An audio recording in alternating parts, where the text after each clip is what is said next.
Bismillahirrahmanirrahim. Assalamualaikum warahmatullahi wabarakatuh.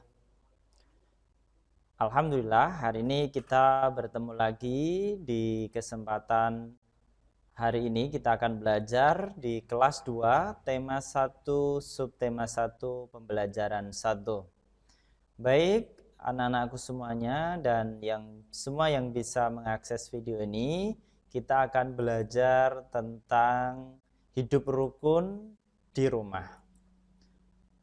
Tentu kita sangat ingin hidup rukun di rumah. Rumah kita ada ayah, ibu, adik, kakak, semuanya bisa berjalan dengan baik, dengan rukun dan harmonis tentunya.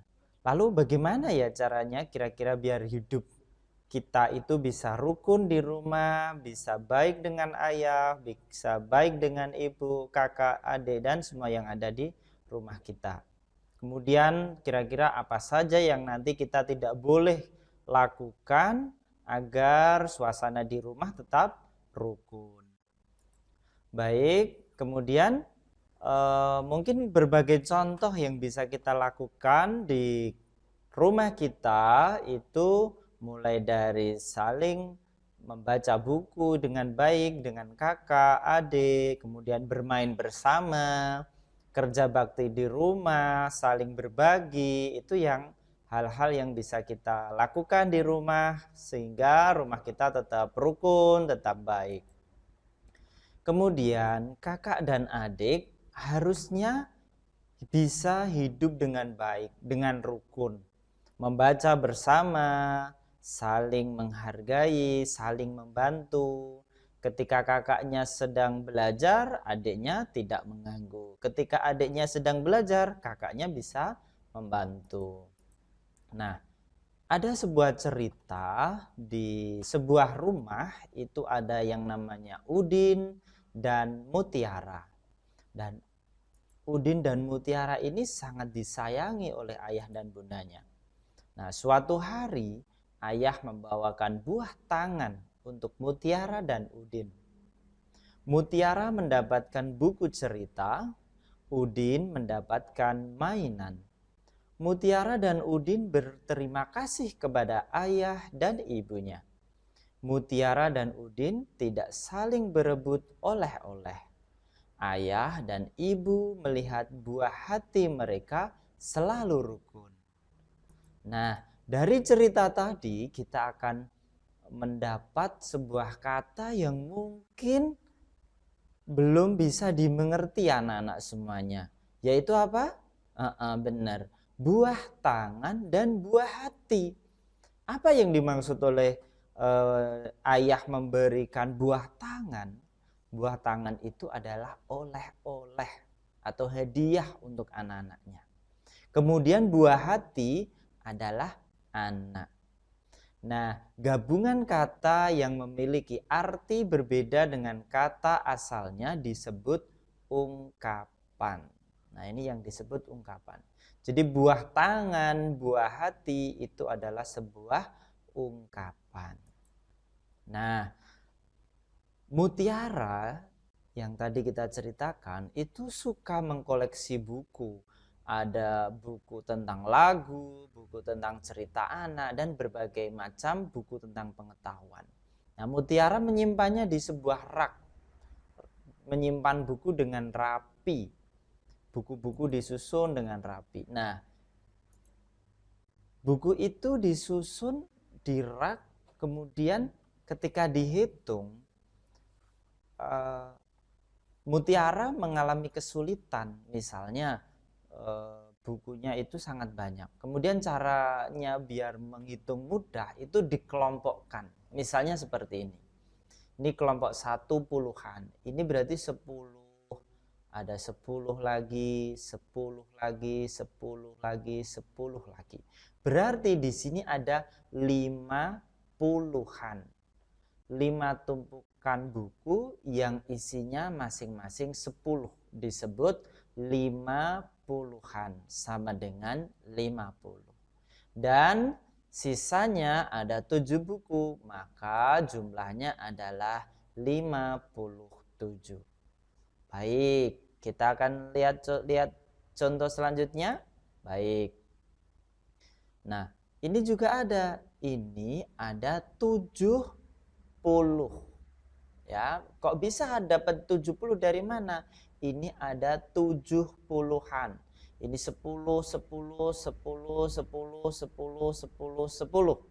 Semuanya masing-masing 10, jumlahnya ada 7. Disebut juga 70-an. Kemudian ada tumpukan sisanya ada 7, maka jumlahnya adalah 77. Di sini kita lihat semakin banyak contohnya. Misalnya di rak ini ada banyak sekali buku. Kemudian buku itu dikelompokkan menjadi 10 puluhan. 10, 10, 10, 10, 10, 10, 10, 10, 10, dan 10. Ternyata ketika ada 10 puluhan itu dinamakan dihitung jumlahnya ada 100.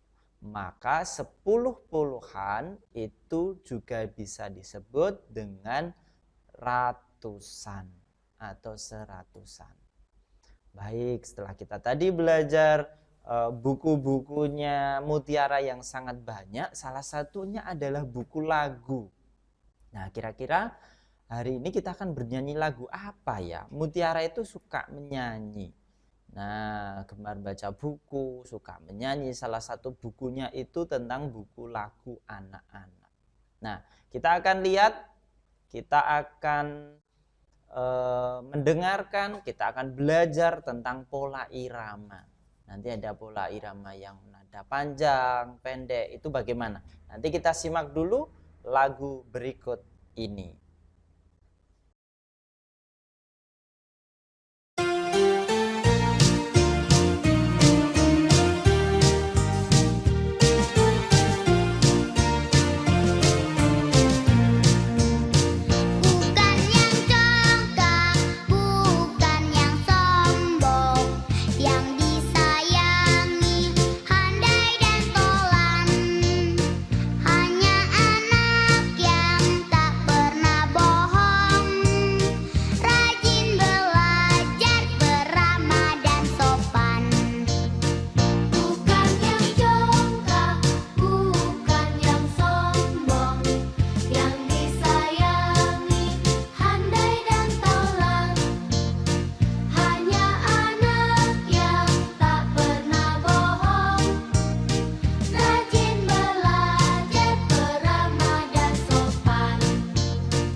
Nah, itulah tadi lagu tentang si sopan dan peramah. Ya, itu nanti bisa dilihat, dianalisis lagunya yang mana yang panjang, mana yang harus pendek, mana yang tinggi, mana yang rendah. Baik, terima kasih. Itulah kita sudah belajar di tema 1, subtema 1 dan pembelajaran 1 di kelas 2 tentang hidup rukun di rumah. Terima kasih. Sampai jumpa di kesempatan yang akan datang. Tetap semangat, sehat selalu, jaga protokol kesehatan, mencuci tangan, pakai sabun, memakai masker, kemudian menjaga jarak dan menghindari kerumunan. Kemudian juga kami ingatkan untuk like, share, dan subscribe video ini untuk mendapatkan pemberitahuan di video-video terbaru kami. Terima kasih, sampai jumpa. Wassalamualaikum warahmatullahi wabarakatuh.